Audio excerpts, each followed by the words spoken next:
As síndromes mielodisplásicas não é só uma doença. Ela envolve várias doenças que entram nessa categoria das síndromes mielodisplásicas. A abreviatura que se usa no Brasil muitas vezes é SMD, Síndrome Mielodisplásica. Talvez vocês ouçam essa terminologia quando vocês lerem sobre o assunto ou discutirem com outras pessoas. O que acontece na síndrome mielodisplásica é o seguinte: você tem dois processos acontecendo quase que simultaneamente. Você tem a medula óssea que não passa a funcionar de uma maneira correta. A medula óssea é onde nós produzimos o sangue. Todas as células que circulam na corrente sanguínea, elas nascem na medula óssea como uma célula jovem. Essa célula ela vai se tornando mais adulta, ela vai se maturando, até que quando ela chega numa idade mais adulta, ela é liberada na corrente sanguínea, e aí você tem as plaquetas, a hemoglobina e os neutrófilos, que são geralmente detectados quando uma pessoa faz um exame de hemograma normal. Na síndrome mielodisplásica, a medula passa a não funcionar direito. Você tem um componente de insuficiência medular. Do mesmo jeito que você já deve ter ouvido falar de insuficiência renal, insuficiência hepática, insuficiência cardíaca, a medula óssea também pode se tornar insuficiente. E com isso, a produção de sangue ela é comprometida e as taxas de hemoglobina, plaqueta e de neutrófilos podem vir a cair. Tanto é que uma das primeiras manifestações que você vê em pacientes com síndromes mielodisplásicas é exatamente a detecção dessas taxas mais baixas num exame de hemograma, por exemplo. Então, a pessoa vai fazer um hemograma e vai ver que está com anemia.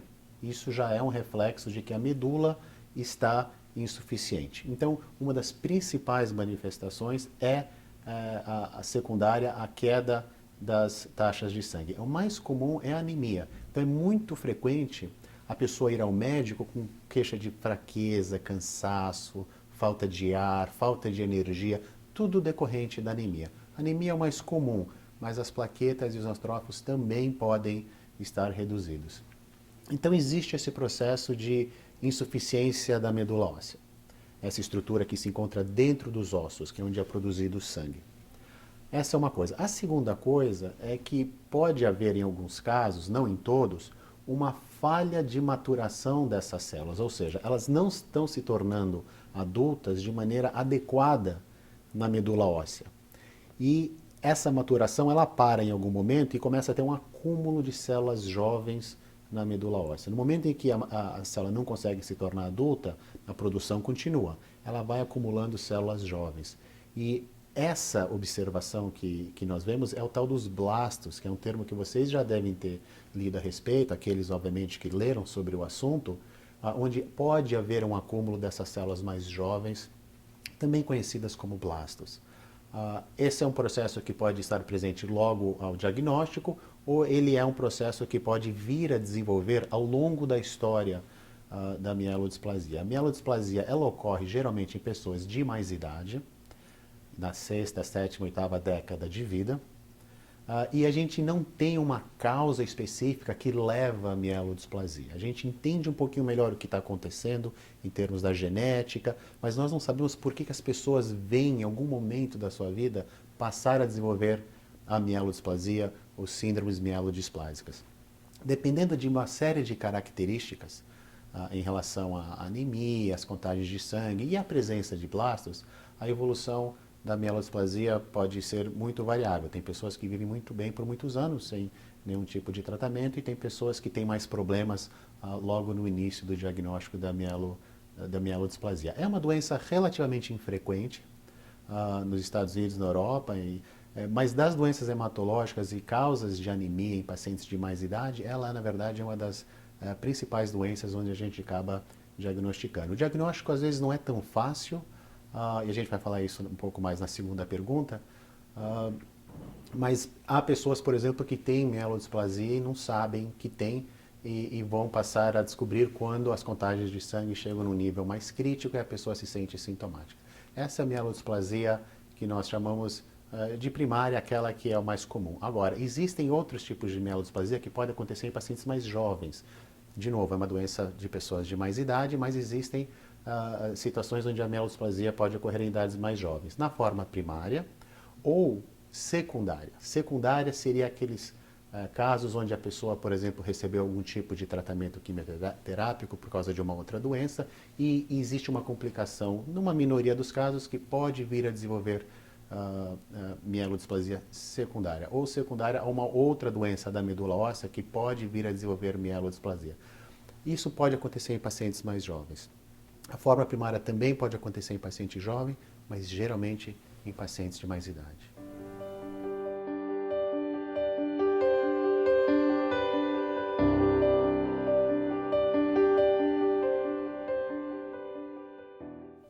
A síndrome mielodisplásica ela é diagnosticada da seguinte maneira. Inicialmente ela é suspeitada quando você tem, por exemplo, as contagens de sangue mais baixas, como eu falei na questão anterior, sem uma explicação muito óbvia. Aí a gente, principalmente no paciente de mais idade, a gente suspeita que aquilo pode ser decorrente de um problema da medula óssea. A maneira como é feito o diagnóstico é através de um exame da medula óssea. A medula óssea é aquela estrutura que fica dentro dos ossos, do osso das vértebras, das pernas, no crânio, na coluna.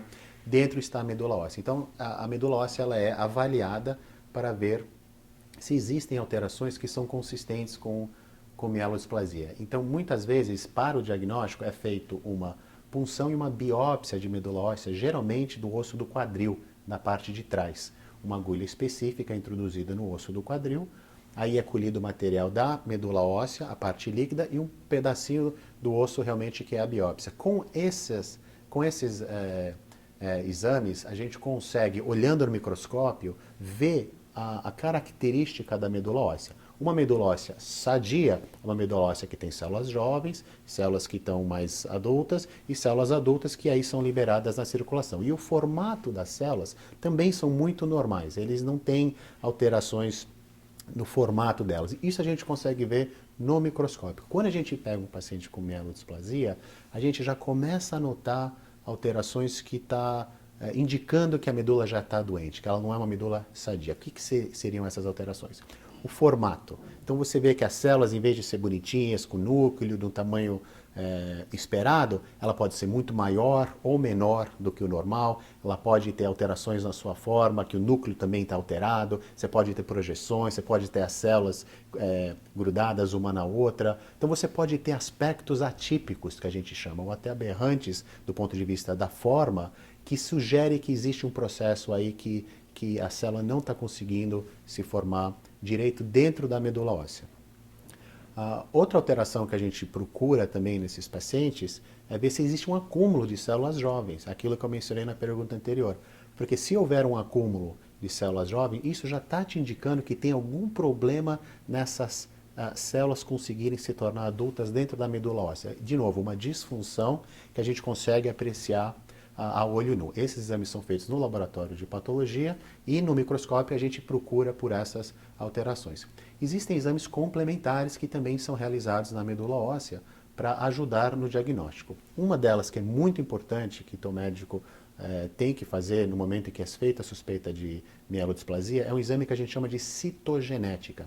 Ou seja, os cromossomos nas células vão ser estudados num laboratório através do exame de citogenética ou exame de cariótipo, que é um outro termo que é usado, para ver se existe alguma alteração nos cromossomos. Se está faltando parte de um cromossomo, se tem um cromossomo que está num tamanho maior que o normal, se tem partes de um cromossomo que estão em outro cromossomo que não devia estar. Então, essas alterações de cromossomo, elas podem ser apreciadas nesse exame mais específico de citogenética.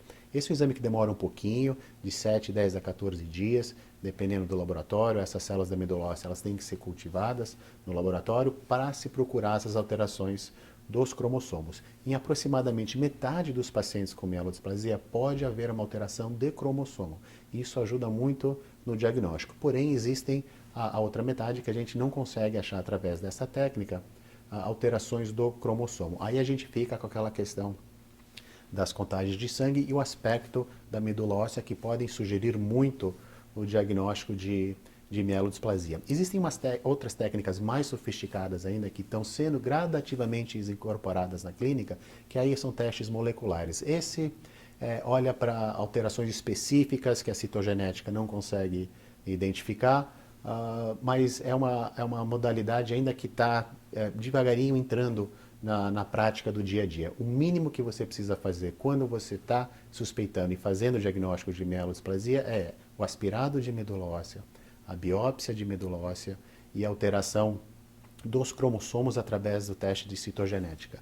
Um exame complementar que não é tão crítico, mas pode ser de valor, é um exame de imunofenotipagem ou citometria de fluxo, onde através de um equipamento especial você consegue dizer exatamente a característica daquelas células usando técnicas de laboratório para ver se a célula está se diferenciando, está se tornando adulta de uma maneira correta ou se existem alterações significativas já nesse processo identificado por essa técnica de citometria de fluxo.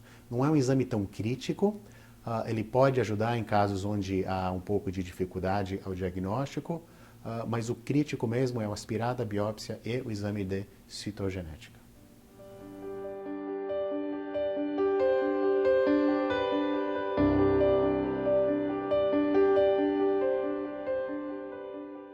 Então, depois que é feito o diagnóstico da mielodisplasia, da síndrome mielodisplásica, o que deve ser feito no passo seguinte é decidir o tratamento. O que existe de tratamento para esse paciente e como é que o médico escolhe qual que vai ser a terapia instituída. Então, eu vou mencionar nessa pergunta, basicamente, o que existe de abordagens e mais para frente eu vou explicar como é que é decidido o que vai ser feito para cada paciente individualmente. Então, como eu expliquei nas perguntas anteriores, tem pacientes que são diagnosticados com mielodisplasia, onde é um achado de exame, onde o paciente foi fazer um exame de rotina, viu que estava com um pouquinho de anemia, foi feita uma avaliação e viu que aí tinha mielodisplasia. Então, pode-se fazer nada, pode-se acompanhar o paciente sem necessariamente fazer algum tipo de intervenção.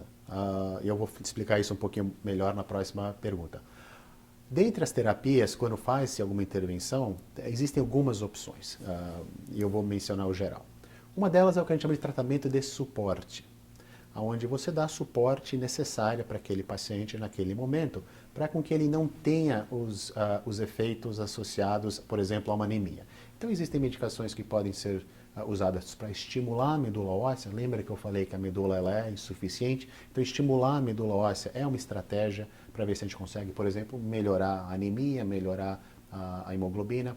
Tratamento de suporte aqui também inclui transfusão de sangue ou plaqueta, dependendo daquilo que tiver baixo. Se o paciente estiver em níveis muito baixos, onde está associado a um sintoma, níveis um pouquinho mais críticos, a gente pode fazer transfusão e dar o suporte necessário para aquele paciente, para que ele não incorra nos riscos associados, por exemplo, a uma hemoglobina muito baixa ou uma plaqueta muito baixa. Então, existem medidas de suporte que são importantes para aliviar os sinais e os sintomas associados, por exemplo, à parte da anemia ou da plaqueta baixa. Agora, existem terapias que envolvem medicações, que envolvem drogas que podem ser usadas em pacientes com mielodisplasia. Uma intervenção que é usada em alguns pacientes com mielodisplasia envolve uma droga chamada lenalidomida, que eu vou explicar um pouco para vocês em que situações que a gente considera esse tipo de intervenção. Uma classe de drogas muito importante que foi introduzida há uns 10, 15 anos atrás no tratamento de mielodisplasia é uma classe de drogas que inclui os agentes hipometilantes. Uma palavra um pouco grande, vocês não precisam lembrar disso, mas existem duas drogas nessa classe de drogas, que é a 5-azacitidina e a decitabina, que são drogas que fazem parte desse armamentário terapêutico que pode ser considerado em pacientes com síndrome mielodisplásica. E por último, existe a única modalidade de terapia que é considerada, vamos dizer assim, curativa na síndrome mielodisplásica, que é um transplante halogênico de medula óssea. Aí você tem um transplante de uma pessoa, geralmente um irmão ou uma irmã que é compatível, que obviamente não tem mielodisplasia, e você substitui a medula óssea do paciente pelo do doador, geralmente um irmão ou irmã compatível, numa tentativa aí de curar a mielodisplasia. Obviamente que é uma terapia de mais agressividade, como eu mencionei logo num primeiro momento nas questões iniciais, é que geralmente a população que tem mielodisplasia é uma população de mais idade, que talvez não consiga tolerar esse tipo de procedimento. Então, só para resumir, A gente tem pacientes onde nós podemos não considerar nenhuma terapia, dependendo do grau de anemia ou dependendo de como esse diagnóstico foi descoberto. Você tem tratamento de suporte, que envolve aí agentes que ajudam a estimular a medula óssea para tirar um pouquinho dos sintomas associados às contagens baixas de sangue. Você tem transfusão de sangue e plaqueta, que podem ser feitos para melhorar essas contagens e costuma ser bastante efetivo. E hoje em dia a transfusão costuma ser uma modalidade de reposição muito segura. E tem drogas que são usadas, entre elas a lenalidomida, que eu vou falar um pouquinho mais adiante, uma classe de drogas importantes que é o agente hipometilante, que tem aí duas drogas que fazem parte desse grupo de drogas, e por fim o transplante de medula óssea, que seria aí a modalidade mais considerada curativa, vamos dizer, na mielodisplasia.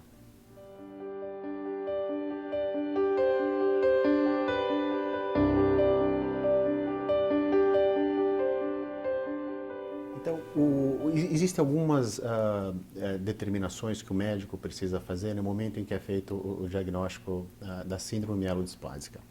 Quais seriam os principais pontos a ser levados em consideração? Primeiro, o grau de cometimento da medula óssea, ou seja, como é que está a anemia, como é que estão as plaquetas, como é que está o hemograma, o quão baixo estão as contagens de sangue em relação, por exemplo, ao hemograma normal, e qual que é os sinais e os sintomas associados a esses achados para o paciente. Essa é uma consideração. A outra, em relação àquele achado que eu expliquei para vocês numa pergunta anterior, sobre quanto de célula jovem que tem nessa medula óssea. É um número normal, é um número aumentado, um pouco aumentado, muito aumentado. Então, esses blastos, que é analisado na biópsia de medula óssea, um exame importante, ele é muito importante para determinar essa medula no sentido de quanto que a medula está conseguindo fazer com que as células se tornem adultas, sim ou não, e em que grau. E a outra é a alteração daquela citogenética que eu expliquei para vocês, alterações do cromossomos. Com esses três achados, a gente consegue usar classificações que são padronizadas no mundo inteiro para tentar determinar o risco daquele paciente, por exemplo, de ter complicações ao curto termo, ou o risco daquele paciente de ir muito bem por muitos anos, sem necessariamente complicações previstas em relação a esses modelos que são desenvolvidos. Então, por exemplo, um paciente que é um paciente mais jovem, que tem mais jovem nessa doença, eu diria em torno de uns 55, 60 anos de idade, 65, onde você tem um achado de exame, você faz o diagnóstico, a anemia é muito discreta, as outras contagens de sangue também são muito perto do normal, você faz o exame de medula óssea, os blastos não estão aumentados, você não tem outros achados que te preocupam, esse paciente pode ser seguido, é um paciente que está vivendo bem, ele está sem sintoma, ele não necessariamente precisa ser feito uma investigação. Se a gente colocar esses padrões, esses parâmetros dentro dos modelos, é um paciente que pode viver bem por muitos anos, muitos e muitos anos, sem necessidade de terapia. Agora, se é um paciente, por exemplo, que tem uma anemia mais pronunciada, se é um paciente que está com alterações mais importantes na medula óssea, em relação aos blastos, por exemplo, se eles estão um pouco aumentados, aí vai depender muito da idade do paciente. Em pacientes mais jovens, a gente considera sempre uma terapia curativa, que seria o transplante halogênico de medula óssea. Halogênico porque ele é de um irmão ou irmã compatível, ou um doador do registro que seja compatível na ausência de um irmão ou irmã que seja compatível. Essa seria uma modalidade curativa em pacientes que a gente acha que consegue tolerar esse tipo de procedimento, que em pacientes jovens ou mais jovens a maioria consegue, nós damos preferência para esse tipo de abordagem. Ou seja, a gente vai realmente querer curar essa doença nesse paciente. Mas tem pacientes, por exemplo, com 80 anos de idade, que são diagnosticados com mielodisplasia, em que é difícil a gente conseguir envisionar que esse paciente vai tolerar um transplante, por exemplo, de medula óssea. Agora, tem protocolos de transplantes que são mais fáceis de tolerar, que nós usamos em pacientes, por exemplo, entre 60, 70, 75 anos de idade, mas mesmo assim chega uma hora que a idade é um fator limitante, principalmente se a pessoa, por exemplo, tem outras condições médicas, tipo diabetes, já teve infarto, já teve AVC, é uma pessoa que tem outras doenças que podem complicar mais ainda a situação do transplante. Então, obviamente que cada caso tem que ser avaliado pelo médico, levando em considerações todos esses pontos que eu estou fazendo. Então, esse paciente, por exemplo, de mais idade, onde a gente acha que não é elegível para um transplante alogênico, entra aquela classe de drogas que eu expliquei para vocês anteriormente, que é o agentes hipometilantes. Essas drogas, elas são ativas nesses pacientes, onde a gente não considera inicialmente um transplante, e ela é dada por via subcutânea intravenosa por vários meses, e tem que se insistir nessa terapia por uns 6 meses pelo menos, para a gente determinar se existe ou não uma eficácia do tratamento, antes de descontinuar, por exemplo. E elas podem melhorar a contagem de sangue em 50% a 60% dos pacientes, 65%, dependendo da casuística. Essa é uma população onde, por exemplo, a gente não considera um transplante logo inicial pelos riscos associados a essa modalidade de terapia.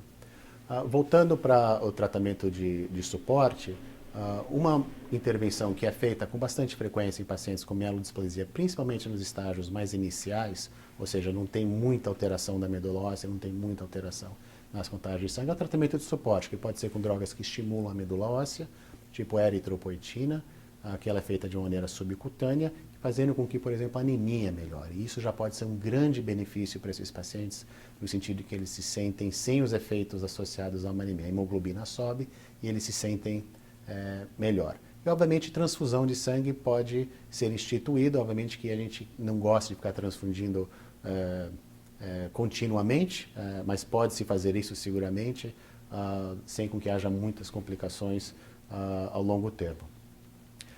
Eu mencionei uma droga chamada lenalidomida, que é uma droga que é muito importante em pacientes que têm uma alteração muito específica nos exames de citogenética, que é uma alteração que a gente chama de 5Q-, que essa droga ela tem uma atividade muito importante nesses pacientes, só que apresentam essa alteração. Os outros pacientes, a atividade dessa droga ela é bem menor, ela não é tão importante. Então, quando a gente faz aquele exame de citogenética, se vier com essa alteração, nós consideramos essa droga só para esse grupo específico de pacientes com mielodisplasia. Então, só para resumir essa parte, a terapêutica ela pode ser observacional, caso o paciente não tenha muito aumento de blastos ou não tenha nenhum aumento de blastos e não está comprometido muito pela contagem de sangue mais baixa. Pode haver tratamentos de suporte, onde você estimula a medula óssea para produzir mais sangue, você pode fazer uma transfusão ocasional. Se há um aumento maior de blastos, pode-se considerar a terapia com os agentes hipometilantes, que é a 5-azacitidina e a decitabina, que são as duas drogas nessa classe de medicação, para ajudar com as contagens baixas de sangue e melhorar um pouco essa questão da função da medula óssea. E o tratamento do transplante, que é reservado geralmente a pessoas mais jovens, geralmente com menos de 70 anos de idade. O transplante alogênico ele é considerado como uma medida curativa. Em pacientes com menos de 60, alguns protocolos são usados para o transplante. Em pacientes entre 60 e 70, caso eles estejam em bom estado geral, pode-se considerar protocolos de transplantes um pouquinho com melhor tolerabilidade, numa intenção de realmente curar essa doença. Então, você tem aí uma série de medidas que podem ser consideradas e vai depender da idade, se é uma mielodisplasia que está inicial ou avançada, das alterações na medula óssea e do citogenética, do cariótipo. E aí você consegue, de uma maneira resumida aqui, que é uma questão extremamente complexa, mas você consegue estratificar um pouco o risco daquele paciente que está sentado no teu consultório e aí determinar qual vai ser a melhor terapia para o seu paciente. Um ponto que é importante, existem alguns pacientes com mielodisplasia que podem responder a terapias que a gente chama de imunossupressora. Geralmente, esses pacientes, eles são pacientes que têm um estágio mais inicial da doença, eles não são tão dependentes de transfusão de sangue, eles têm uma alteração, uma molécula chamada HLA, chamada DR15. O teu médico com certeza vai estar ciente disso, mas caso haja esses critérios onde o paciente pode vir a responder à imunossupressão, existem drogas imunossupressoras que podem ser administradas para o paciente com resposta bastante importante, inclusive em longo termo. Essas drogas podem envolver uma droga chamada ciclosporina, ou ela pode envolver também a ciclosporina associada a uma droga chamada gama-globulina antitimocítica, que é uma droga feita intravenosa, mas também que pode vir a trazer respostas importantes em pacientes que existe uma probabilidade maior de resposta a esse tipo de terapia. Então, a terapia imunossupressora ela deve ser considerada no tratamento das síndromes mielodisplásicas quando você preenche os critérios de melhor resposta a esse tipo de conduta.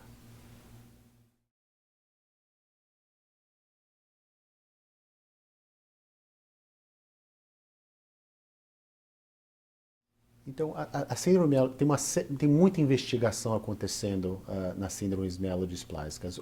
Hoje, o que nós temos de informação em relação ao que está acontecendo na medula óssea, as alterações genéticas, as mutações que estão ocorrendo nos genes envolvidos na doença, está vindo com tudo em termos de informação. Então, é bem provável que nós teremos novas terapias que abordem essas alterações específicas em pacientes com síndromes mielodisplásicas. Uma estratégia que está sendo feita é a combinação de drogas. Então, lembra que eu mencionei na questão anterior dos agentes hipometilantes, que é o tal da 5-azacitidina e a decitabina? Ela está sendo combinada com uma outra medicação chamada lenalidomida, que eu também mencionei, para ser usada naquela condição onde você tem uma alteração específica dos cromossomos, juntas. Então a lenalidomida está sendo usada, por exemplo, com a 5-azacitidina em um grande estudo americano e parece que tem resultados aí bastante interessantes.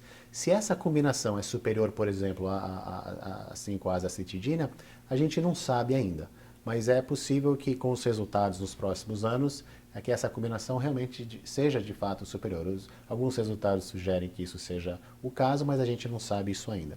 Com relação a uma série de descobertas que estão sendo feitas em relação à parte genética e à parte molecular dos genes dessa doença, as informações são inúmeras. Falta agora só conseguir achar e desenvolver as drogas que consigam ser efetivas nesse cenário. Existe uma série de protocolos de pesquisa sendo conduzidos no mundo inteiro a fim de conseguir realmente fazer um impacto positivo nesse sentido. E há alguns sinais, há alguma evidência de que drogas em estágios iniciais parece que estão conseguindo ter esse tipo de atividade. Obviamente que a gente precisa esperar os resultados, a gente precisa ver esses resultados serem apresentados em congressos nacionais e internacionais e, obviamente, serem publicados para com que a gente consiga aí ter um melhor entendimento dessas novas terapias. Mas a pletora de informação que está saindo do laboratório é muito grande. Então existe um entusiasmo muito intenso no sentido de investigadores e de médicos que em não muito tempo nós vamos conseguir realmente achar a melhor combinação ou novas drogas que vão conseguir ter atividade nessas células na medula óssea, na mielodisplasia, que passam a não funcionar direito e melhorar a condição da medula óssea para que ela se torne mais sadia, conseguindo produzir células de maneira adequada e maturando, ou seja, diferenciando da maneira como ela devia ocorrer normalmente.